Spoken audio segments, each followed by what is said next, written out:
ചോദിക്കുകയാണ്. ശ്രീ ശ്രീജിത്ത് പണിക്കർ, താങ്കളൊക്കെ ഈ മേഖലയിൽ ജോലി ചെയ്യുന്നവരാണ്. ഈ വീണ തൈക്കണ്ടിലിനോട് 2.78 കോടിക്ക് എന്ത് സേവനം നൽകിയെന്ന് SFI ചോദിച്ചപ്പോൾ അവർ പറഞ്ഞ ഒരു മറുപടി, ഇത് രേഖയൊന്നുമില്ല, അവർ പറഞ്ഞൊരു മറുപടി, കമ്പ്യൂട്ടർ സിസ്റ്റവും സെർവറും HR സോഫ്റ്റ്വെയറും പരിപാലിക്കുന്നതിനുള്ള ഉപദേശമാണ് അവർ കൊടുത്തതെന്നാണ്. ഇത്രയൊക്കെ പണം ശ്രീ ശ്രീജിത്ത് പണിക്കർ ഇങ്ങനെയൊക്കെ ചെയ്താൽ കിട്ടുമോ മുഖ്യമന്ത്രിയുടെ മകൾ അല്ലെങ്കിൽ? അത് വഴിയേ അറിഞ്ഞോളൂ. ശ്രീനിഷ, അങ്ങനെ ആയിരുന്നെങ്കിൽ ഞാനും സ്വന്തമായിട്ട് ഇതേപോലെ തന്നെ ഒരു തട്ടിക്കൂട്ട് കമ്പനി തുടങ്ങുമായിരുന്നു. അത്ര എളുപ്പമല്ല കാര്യങ്ങൾ. നോക്കൂ, ഇത് വളരെ അപഹാസ്യമായിട്ടുള്ള IT ജോലി എന്താണ് എന്നതിനെക്കുറിച്ച് ABCD അറിയാത്ത ഒരാളിന്റെ സ്റ്റേറ്റ്മെന്റ് ആയിട്ട് മാത്രമേ തോന്നുന്നു. മറ്റേതൊക്കെ കമ്പനികൾക്ക് നിങ്ങൾ IT സേവനവും മാർക്കറ്റിംഗ് സേവനവും കൊടുത്തിട്ടുണ്ട് എന്ന് ചോദിച്ചാൽ ഇല്ല.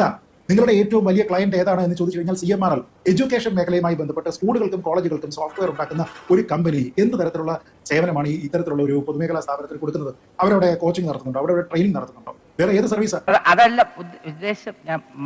ERP സർവീസ് ഉണ്ടാക്കാൻ വേണ്ടി 2 കൊല്ലം ഡിസൈൻ വരച്ച് അതിന് തെളിവ് പോലും ഇല്ല. എന്നിട്ട് അവസാനം നമുക്ക് കൊള്ളാവുന്ന ആരെങ്കിലും കൊണ്ടുവന്ന് പണിയേൽപ്പിക്കാമെന്ന് പറഞ്ഞത് പഴയ സിനിമ ഡയലോഗാണ്. K&K automobiles proprietor mister Manoharan, ഇത് ഞാൻ തന്നെ എന്റെ കയ്യിൽ നിന്ന് പൈസ കൊടുത്തിട്ട് കൊള്ളാവുന്ന ആരെങ്കിലും കൊണ്ടുവന്നിട്ട് ഈ വണ്ടി ശരിയാക്കി തരാം എന്ന് പറയുന്ന മറ്റുള്ള ഒരു ഓഫറാണോ അവസാനം നിങ്ങൾ ഒരു വലിയ കൺസൾട്ടന്റ് ആയിട്ട് നിന്നിട്ട് ഒരു കമ്പനിക്ക് കൊടുക്കുന്നത്? ആ രീതിയിലേക്കുള്ള ഒരു സ്ഥാപനമാണോ ഈ എക്സാലോജിക്ക്? ഒന്ന് ആലോചിച്ച് നോക്കാം. നമ്മൾ ന്യായീകരിക്കുന്ന സമയത്ത് നമ്മൾ ആരെയാണ് ന്യായീകരിക്കുന്നത്, എന്തിനാണ് ന്യായീകരിക്കുന്നത് എന്നെങ്കിലും നോക്കണ്ടേ? RDPയുടെ തൊലി ഇരിക്കുകയാണ് ഉത്തമ. സഹിക്കുക, അല്ലാതെ എന്ത് ചെയ്യാം?